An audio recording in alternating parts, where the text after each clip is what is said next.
Bonjour et bienvenue sur la chaîne Pelta Défense. Aujourd'hui, nous allons voir couteau versus bombe lacrymogène, comment réagir face à une attaque au couteau. Les agressions à l'arme blanche sont malheureusement très fréquentes en France, comme le prouve l'actualité. Les attaques au couteau sont particulièrement dangereuses, car elles causent des dommages importants qui peuvent rapidement entraîner des incapacités, voire la mort. En général, les attaques au couteau se produisent de manière très rapide et laissent très peu de chance aux victimes. Peut-on se protéger ou protéger autrui d'une attaque au couteau?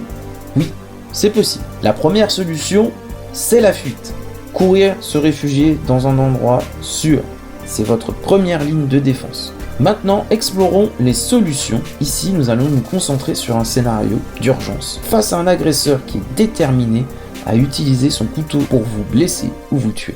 Alors, en 1, la fuite. Si vous repérez une personne avec un couteau, prête à vous attaquer, fuyez et abritez-vous dans un endroit où il y a du monde, dans un endroit éclairé, dans un endroit où vos chances de survie vont drastiquement augmenter. Lors de votre fuite, si vous le pouvez, si le terrain vous le permet, circulez entre des obstacles. Ça permettra de ralentir la progression de votre agresseur.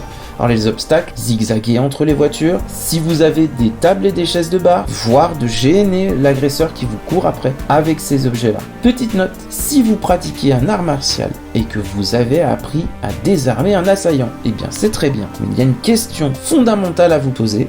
Avez-vous le mental face à un agresseur qui tient fermement un couteau et qui a la volonté et la détermination de vous faire du mal? La règle de la fuite, ça s'applique à tous. En 2, nous allons voir le combat sans équipement. Si vous êtes coincé et que vous ne pouvez pas vous échapper, alors vous allez devoir peut-être combattre. Les armes improvisées seront très importantes dans ce cas. Elles vous permettront de maintenir à distance un agresseur. Alors qu'est-ce qu'une arme improvisée? Cela va être des objets qui sont jetés au visage de votre agresseur, vos clés par exemple, une chaise, un manche à balai ou tout autre objet qui peut vous permettre de garder à distance un agresseur. Gardez à l'esprit que l'utilisation d'une arme improvisée, ça vise à vous frayer une échappatoire pour fuir et prévenir. 3. Le combat avec équipement.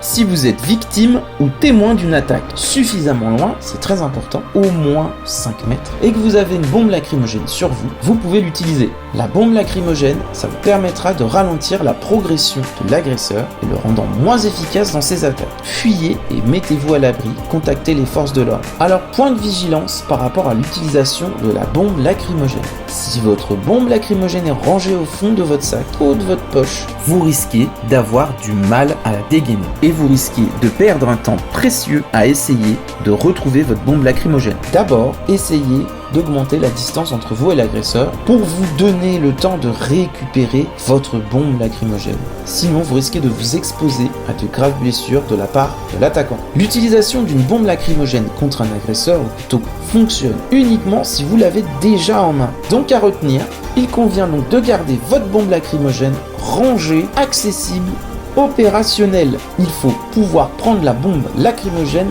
rapidement en cas d'urgence, car vous perdrez moins de temps à la dégainer. Si vous êtes quasiment en contact ou en contact physique avec votre agresseur et que vous êtes déjà en train d'essayer de le repousser et d'essuyer une vague d'attaque, cessez de vous concentrer sur votre bombe lacrymogène. Il va falloir probablement utiliser une autre arme, une arme improvisée, une matraque télescopique pour pouvoir vous sortir d'abord de cette situation. Ensuite, vous pourrez peut-être utiliser votre bombe lacrymogène une fois que vous serez à distance. Lorsqu'on est en contact, c'est très critique de se sortir d'une attaque au couteau. Alors, pour ce qui est des choqueurs, nous ne le conseillons pas en cas d'attaque au couteau, car vous serez forcément en contact très rapproché avec l'assaillant, avec moins de distance que lui finalement, puisque vous serez à bout touchant et que lui il aura la longueur de la lame pour prendre de la distance avec vous et vous toucher en premier. Vous risquez de perdre rapidement le combat face à un couteau. Alors, petit plus, ou plutôt devrais-je dire un grand plus, restez mobile lors de votre défense.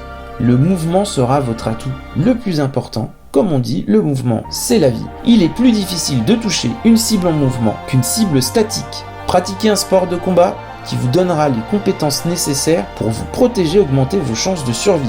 En conclusion de cet article, oui, la bombe lacrymogène est une excellente alternative face à une attaque au couteau. Veillez à garder cet outil indispensable à portée de main, ce qui augmentera vos chances de survie face à ce type d'attaque. Vous pouvez consulter tous nos produits sur notre site www.peltadefense.com. Prenez soin de vous, abonnez-vous et à bientôt.